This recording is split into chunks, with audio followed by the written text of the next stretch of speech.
आज हम टाकोस बनाने का एक बहुत ही सिंपल और आसान तरीका देखेंगे और इन टाकोस को बनाने के लिए जो भी सामग्री लगेगी ये ऑलमोस्ट सभी के घर में होती ही है। तो पहले इन टाकोस को बनाने के लिए हम इसका डो रेडी करेंगे और इस डो को बनाने के लिए मैंने लिया है 1 कप मैदा यानी कि ऑल पर्पस फ्लावर। इसी के साथ मैं इसमें ऐड कर रहा हूँ 1 कप गेहूं का आटा यानी कि व्हीट फ्लावर। आप चाहो तो इन टाकोस को सिर्फ और सिर्फ मैदा से भी बना सकते हो या फिर अगर आप इसको हेल्दी तरीके से बनाना चाहते हो तो आप सिर्फ गेहूं के आटे का इस्तेमाल करोगे तो भी चलेगा।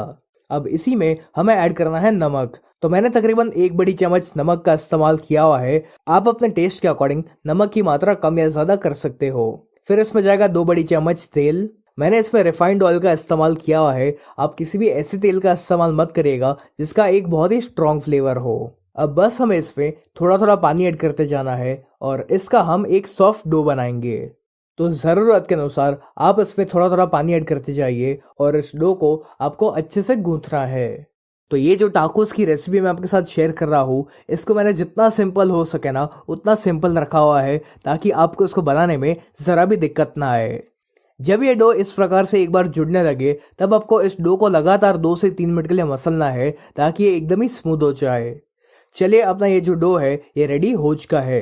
तो अब हमें इसको ढक कर इसको हम तकरीबन 10 से 15 मिनट के लिए रेस्ट करने देंगे और जब तक ये डो रेस्ट करता है तब तक हम बाकी की तैयारी करेंगे।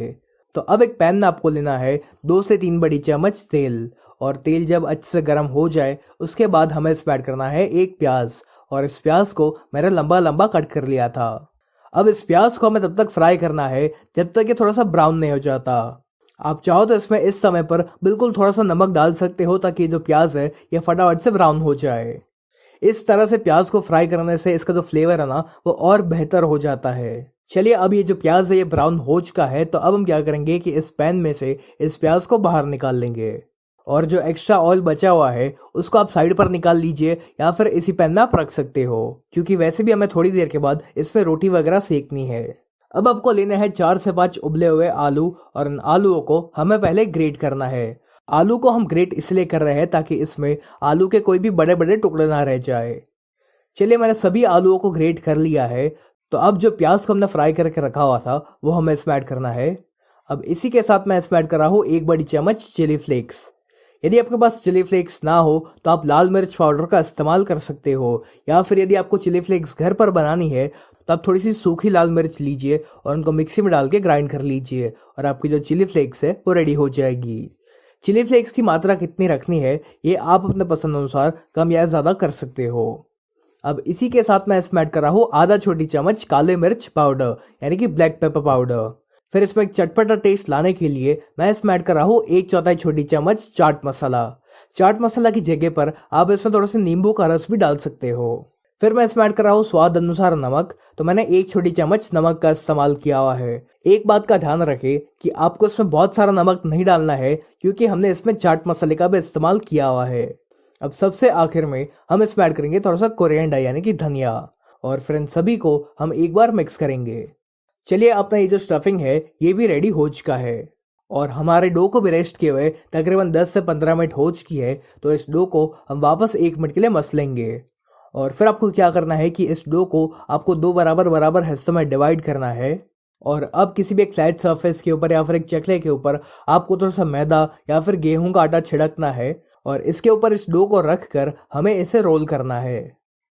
अब एक चाकू की सहायता से हम इसको बराबर बराबर हिस्सों में डिवाइड करेंगे और इतने डो की क्वांटिटी में से आप तकरीबन 10 से 12 टाकोस बना पाओगे।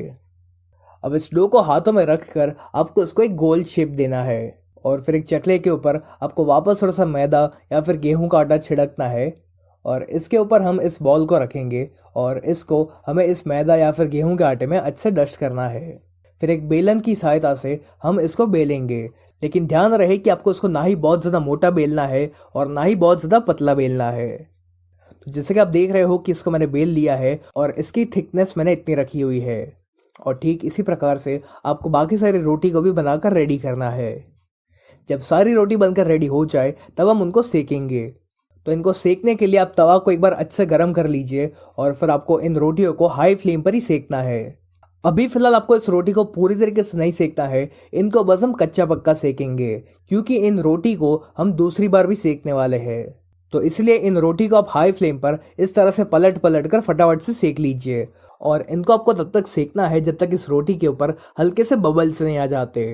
जैसे कि आप देख पा रहे हो कि ये जो रोटी है ये कच्ची पक्की सेक चुकी है, तब हम इसको बाहर निकाल लेंगे। और ठीक इसी प्रकार से आपको बाकी सारी रोटी को भी इसी तरह से कच्चा पक्का सेकना है।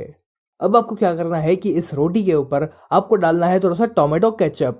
आप चाहो तो टोमेटो केचप की जगह पर रेड चिली सॉस या फिर शेजवान सॉस का भी इस्तेमाल कर सकते हो, या फिर अगर आपको मेयोनीज पसंद हो तो आप उसका भी इस्तेमाल करोगे तो भी चलेगा।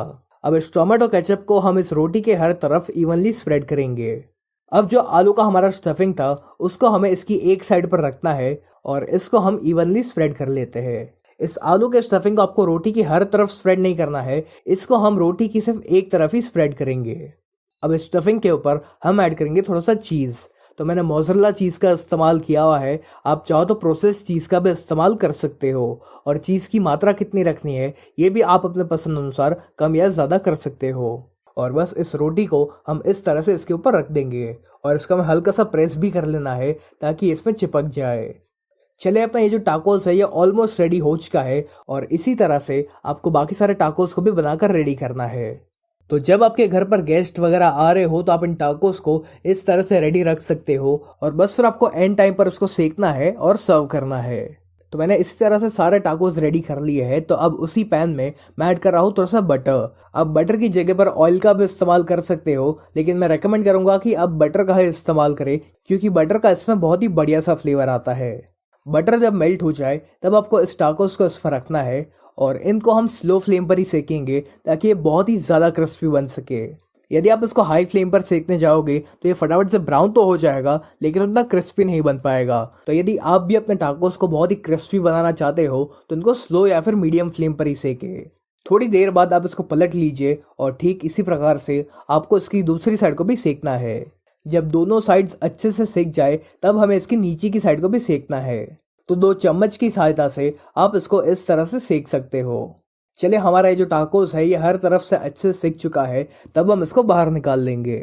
और ठीक इसी प्रकार से आपको बाकी सारे टाकोस को भी बनाकर रेडी करना है। तो ये जो टाकोस है ये दिखने में जितना सुंदर लगता है उससे कई ज़्यादा ये बनाने में आसान है और खाने में क्रिस्पी होने के साथ साथ ये बहुत ही टेस्टी बनता है। तो आप भी इस टाकोस की रेसिपी को एक बार ज़रूर ट्राई करना।